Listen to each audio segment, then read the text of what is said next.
Welcome to Roadmap to Residency Evidence Applications. Hello everyone, I am Abhiras. Welcome to our Club 250 Matchmaker sessions. We will be running through some questions with you guys to help you on a journey to a 250. So, which of the following contraception methods is the most suitable for her?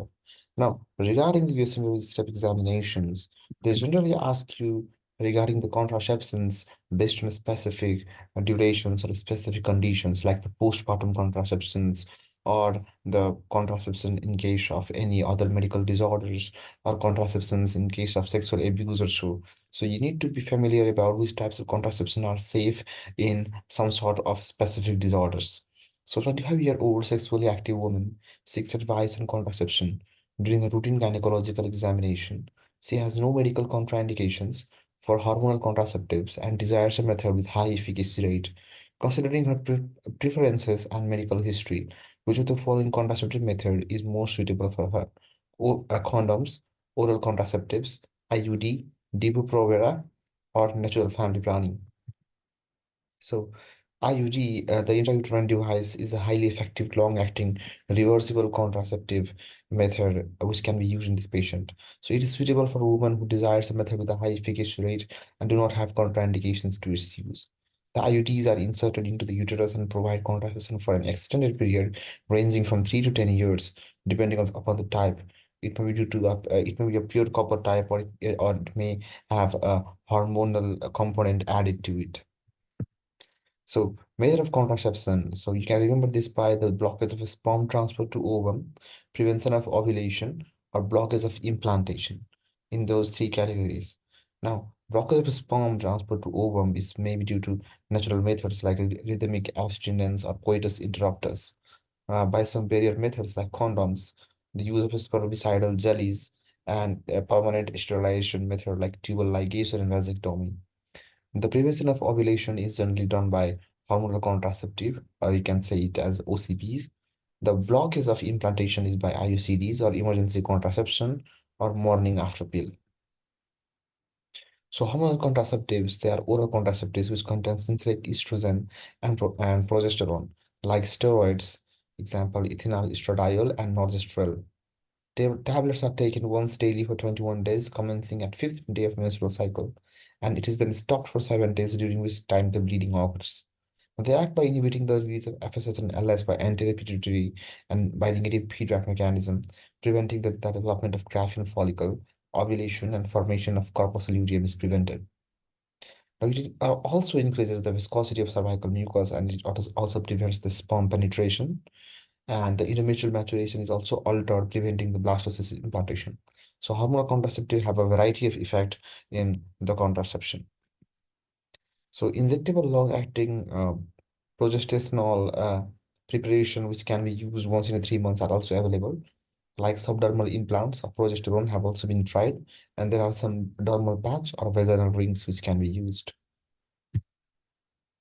So intrauterine copper device or intrauterine contraceptive device produce a local non-specific inflammatory reaction in the endometrium and prevent the implantation of blastocyst.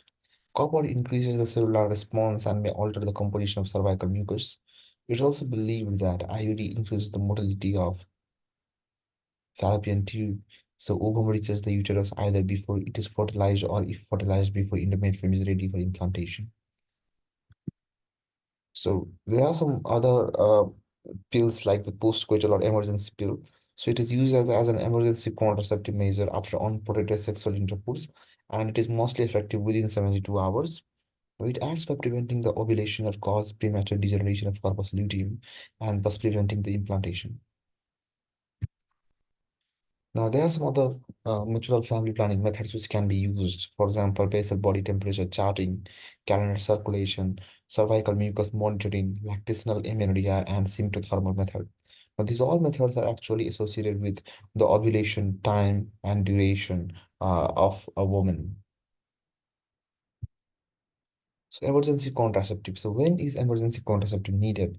In case of missed combined oral contraceptives, if there is any accidental or any unsafe sexual intercourse that have been happened in the recent 72 hours, If there is condom not used or if there is condom accident, if there is IUD removal, expulsion or lost threads, if there is enzyme inducing drugs and failure to use extra precautions.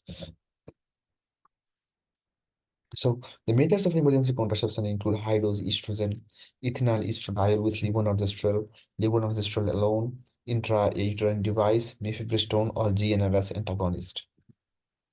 So first dose is within the 48 to 72 hours after unprotected intercourse, and second dose is that we can repeat after 12 hours. So if vomitus occurs within 2 hours after the pill intake, the repeated dose is required because the patient has vomited the tablet out. Multiple application in the same cycle is contraindicated, and it is not teratogenic. So levonorgestrel LNG or oral pill is a progesterone analog, and it is a single 1.5 mg dose. It can be used up to 72 hours after unprotected sexual intercourse or contraceptive failure. So 72 hours after unprotected sexual intercourse or contraceptive failure works primarily by inhibition of ovulation and also prevent the follicular rupture or cause the luteal dysfunction. The copper IUD can be used up to 5 days following the first unprotected sexual intercourse in cycle or within 5 days from the earliest estimated day of ovulation. So which of the following method is the most appropriate for providing emergency contraception in this case? A 21-year-old woman presents to the emergency department after having unprotected sexual intercourse with her partner. She is concerned about the risk of an unplanned pregnancy and is seeking emergency contraception. Considering the time-sensitive nature of the situation, which of the following method is the most appropriate for providing emergency contraception in this case? COCPs, IUDs, DMPA injection, condoms, or vaginal spermicide? So IUD is the correct answer. The copper IUD is the most effective form of emergency contraception when used within a specific time frame after unprotected sexual intercourse. It can be inserted up to 5 days after unprotected sex and is more effective than other methods of emergency contraception. The copper IUD not only prevents the fertilization but also inhibits the implantation. Thank you for watching. Keep studying hard.